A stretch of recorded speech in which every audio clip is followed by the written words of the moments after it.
Jadi misalkan kalau ada apa, datanya jelek gitu. Kenapa bisa dikatakan jelek? Datasetnya jelek, buruk, tidak bagus digunakan untuk machine learning karena ada beberapa hal yang terdapat di dalam dataset itu. Bisa jadi dataset itu banyak missing value.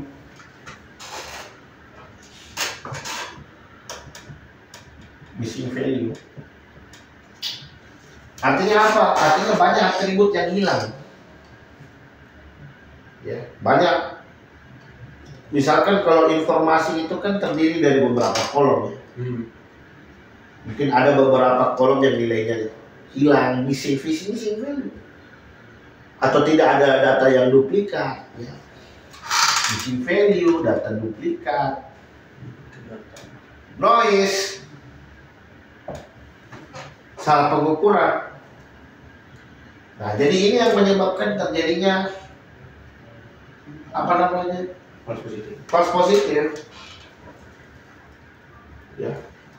Karena ada missing value. Jadi anggaplah kalau dari 100 data yang kita punya, 30%-nya itu datanya miss. Atributnya hilang atau tidak ada nilai recordnya. Istilahnya cuman apa? Empty data gitu, kosong. Kosong. Terus ada data juga double. Makanya supaya data itu berkualitas ketika di training di machine learning, dia harus di data engineering dulu, bro. Dinormalisasi. Ya.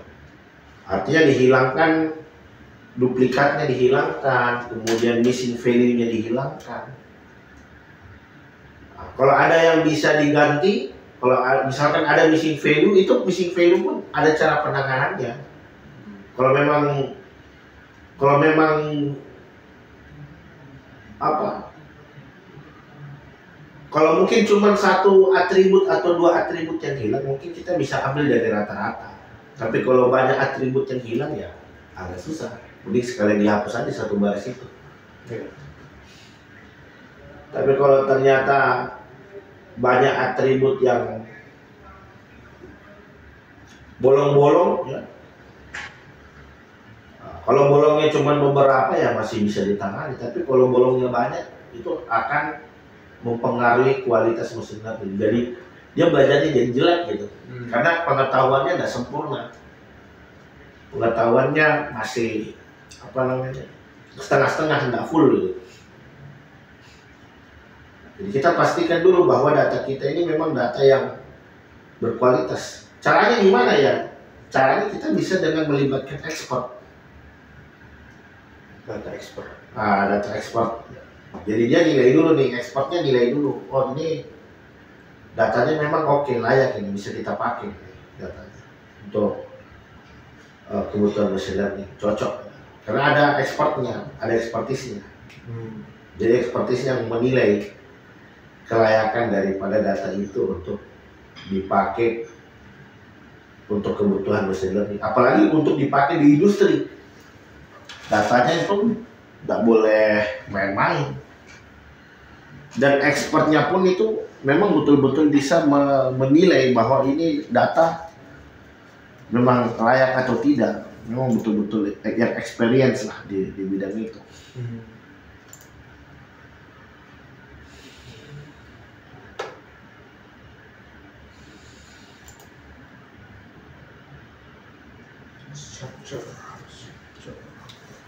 Nah, jadi ini tipe dari threat hunting.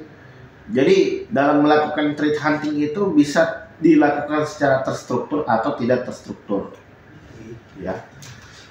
Atau mungkin situasional ya.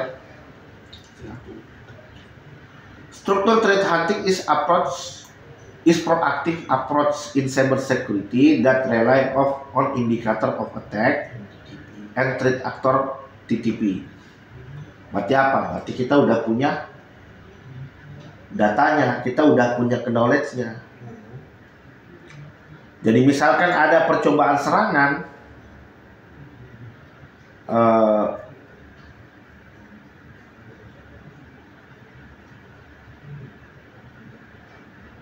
ada percobaan serangan, indikator of attack itu kan ada serangan tapi gagal ya.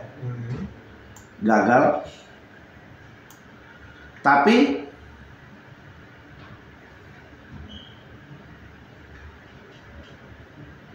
Tapi kita punya TTP-nya. Ada pola, ini ada pola serangan tapi gagal. Tapi kita tahu ini ada TTP yang cocok dari suatu dari suatu aktor gitu.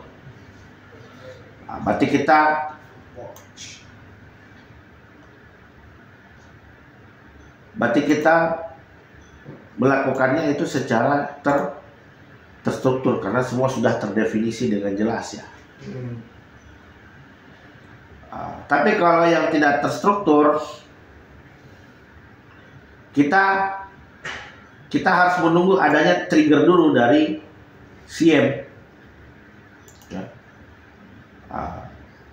Terus kemudian selanjutnya kita lakukan yang namanya trade intelligence. Nah ini yang terstruktur ini,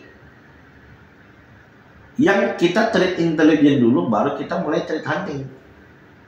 Kalau yang tidak terstruktur ini yang kita trade hunting dulu, baru mencoba untuk mencari trade intelligence-nya gitu. Jadi sebaliknya ini sebenarnya.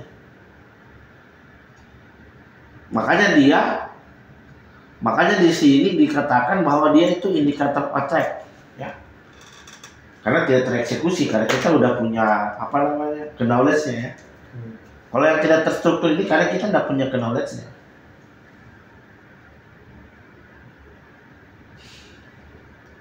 Tapi realnya yang terjadi ini bisa kombinasi daripada kedua hal ini, terstruktur dan tidak terstruktur.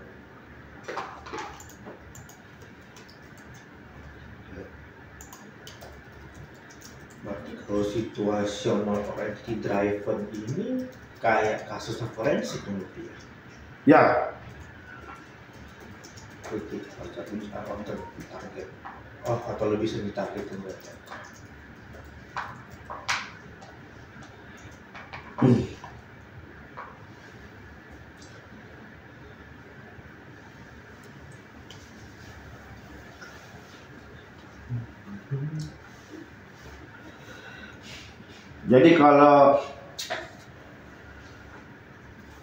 Jadi kalau bedanya yang terstruktur itu biasa kita berangkat dari hipotesis.